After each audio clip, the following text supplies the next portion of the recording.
without any further ado, please welcome Robert Loggia.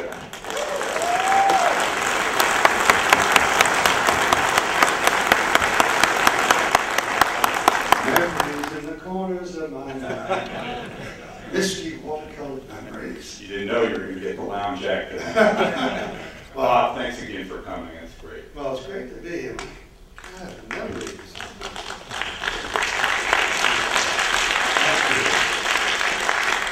I have many mixed emotions about it. Now, Robert Aldrich was going to direct it originally, and he got into a spat with Harry Cohn at Columbia over the way the film. He wanted to film it entirely in New York, film it entirely on the waterfront. In the Garment District.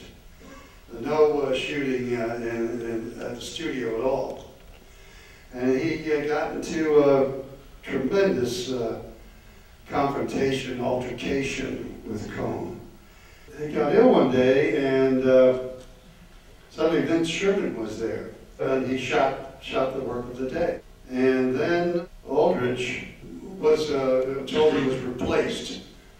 Now I remember this correctly. He was told he was replaced by Harry Cohn. Aldrich forced his way. We were on the set, and he battled his way. He was barred from the studio. He battled his way onto the set, and told the cast that he had been replaced, and just read the riot act about the injustice of it all, as I remember. And of course, the actors were in an untenable position. You couldn't quit or walk off. It was fait accompli. But the venue was different. It wasn't in the same gritty New York circumstance, which is what we thought that would be the staging of it. Instead, it was rather slick compared to that. And also obviously done on stages. Yeah, it was entirely filmed at Columbia. At Columbia on the stage. Right. Yeah, I had read, had heard substantially the same thing over getting into it with Harry Cohn, who Ben Heck nicknamed White Fang, for obvious reasons. And I had also read that there were some battles between Kleiner and Bob Aldrich, but when you signed on, it was an Aldrich helmed picture. Right. Tell me a little bit about your experience as a young actor with Bob Aldrich, the director, and so on. Did you have a chance to work with him a little bit? Oh yeah, definitely. And he drank a case of Coca-Cola a day, which had a lot to do with his girth, you know.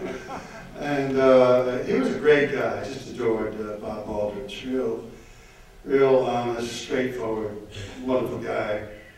Harry Cohn had. I was a stage actor in New York, and doing a lot of plays. And there was a dichotomy then of actors, whether you're a New York actor or Hollywood actor. Right. And there was an attitude of actors from the Actors Studio, where I was a member, and with Stella Adler, and that you were stage actors. And you were kind of slumming if you did movies. Right. As terrible as that sounds. Harry Cohn had offered me a terrific contract, and I turned it down. And I had a contract up from Walt Disney, from Dory Sharry at MGM, and I say Harry Cohn. And when I got this picture, when Aldrich gave this picture, Cohn, as I remember, told us, "Well, do you have Bob Loggia on the contract?" And I think it was Marty Giro and Dick Shepard were producing it. And when he found out that I had not signed a deal, a movie contract with him, He blew his stack big time, and that's why I had the billing on the second. He changed the billing and everything. Oh, really? He was trying to teach you a lesson. Flipped the finger at me. Yeah. So, Harry, Yeah. I liked Harry Cohn a lot. I'd like to play him someday, actually. What's interesting, it was alluded to, I think, by Eddie Muller and elsewhere, that Cohn, and I think this is a kind of a fanciful Hollywood story, but that Cohn might have had it in for Aldrich because Aldrich directed The Big Knife with Rod Steiger's kind of over-the-top send-up of the Hollywood mogul that everyone kind of recognized as a caricature of Harry Cohn, and he might have nursed that grudge a little bit, but I wouldn't doubt that. Oh, really? I wouldn't doubt that because Harry, you know, the atmosphere at Columbia used to be like walking into a penitentiary. Guys were in different cells, and he'd see if they were working or not. They damn well better be working. Yeah, make sure you turn the lights off. He was really a two-fisted brawler.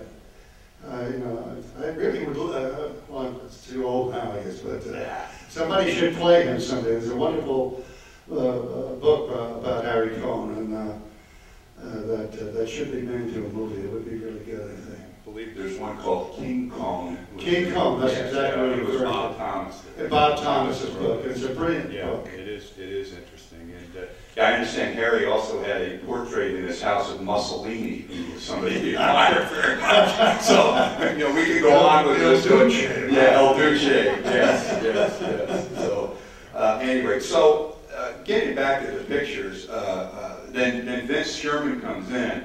And that was kind of a tough position for a director to walk in there, because I'm sure the cast and certainly the actors and the people on the set had an allegiance to Robert Aldrich. And how did that dichotomy resolve itself with Sherman coming in there and taking the helm?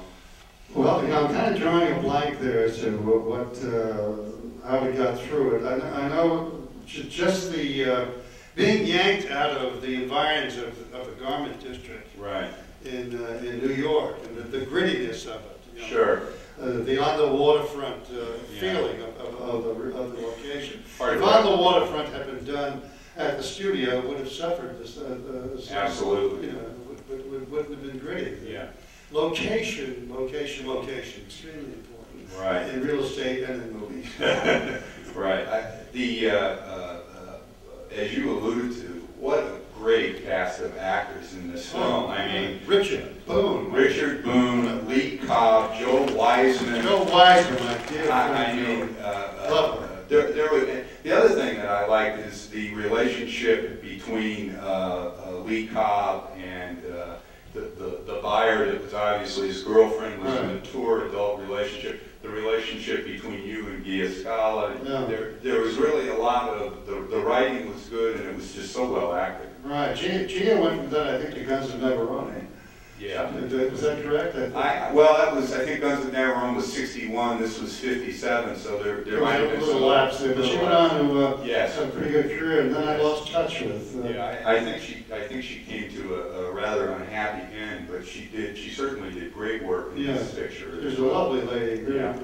So, I guess I won't ask you how much of Aldrich's footage survived and how much Sherman reshot. And all I think he reshot it. I think he had to reshoot what he did at the cost of the movie in order to get him off the credit. Oh wow! Yeah. He was out to get even with him and kick butt big time. This wasn't an artistic difference. This was a lot vindictive. Right. Who's the boss? Yeah, I'm going to show you. Exactly. Unfortunately, well, Bob Aldrich obviously survived and prospered after this and had an extraordinary career. So, right. Obviously recovered.